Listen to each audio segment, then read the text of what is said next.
এডিনগর রামকৃষ্ণ সেবা মন্দিরে চুরি। মন্দিরে দরজা ভেঙে মা শারদার কপালের স্বর্ণের টেপ, দুটি প্রণামী বাক্স ভেঙে টাকা পয়সা নিয়ে যায় এবং একটি আলমারিও ভাঙে চোরের দল। এই ঘটনায় এলাকায় চাঞ্চল্য ছড়িয়ে পড়ে। সকালবেলায় আমাদের আশ্রম মন্দির যে খুলেন পাশের বাড়ির আমাদের দীপালি দিয়ে আমাদের উনি সকালবেলা আসছেন, এসে মেন দরজা খুলতে গিয়ে দেখে এটা তালা ভাঙা। ওটা খুলে ভিতরে ঢুকছে, ঢোকার পরে দেখছে প্রণামী বাক্স দুলনা ভাঙা, ঠাকুর ঘরের দরজা ভাঙা এবং ঠাকুর ঘরে গিয়ে দেখছে আমাদের যে শোকেসটা আছে এটাও ভাঙা। তখন তিনি চিৎকার দিছে, আসলে ওনার ছেলে বলছে যে তাড়াতাড়ি আশ্রমে চুরি।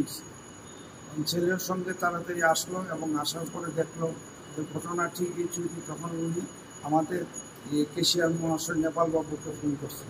ফোন করার পরে উনি দৌড়ে আসছে এখানে। আসার পরে উনি সবাইকে ফোন করছে এবং আমাদেরই একজন কলিগ দুর্গাশা এসে আমাদের ফোন করছে।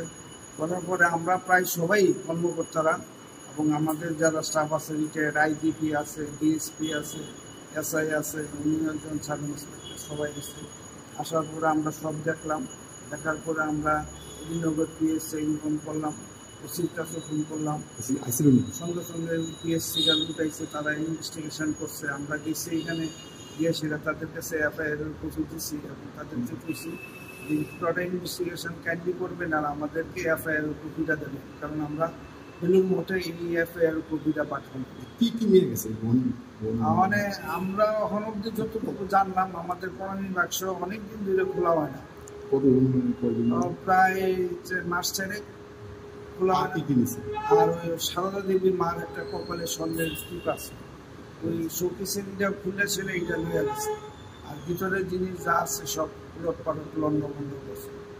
মনে হইতেছে মার সারদা দেবীর টিপটা যেহেতু নিছে, মনে হইতেছে চুল জানে, কারণ নাইলে এটার ভিতরে টিপটা আছে সে কিভাবে জানবে, এটা আমরা সবাই জানি না। কিন্তু চুলে কাপড় চোপড় কিছু লাগছে না, কিচ্ছু না, যা আছে তাই শুধু টিপটা নিছে।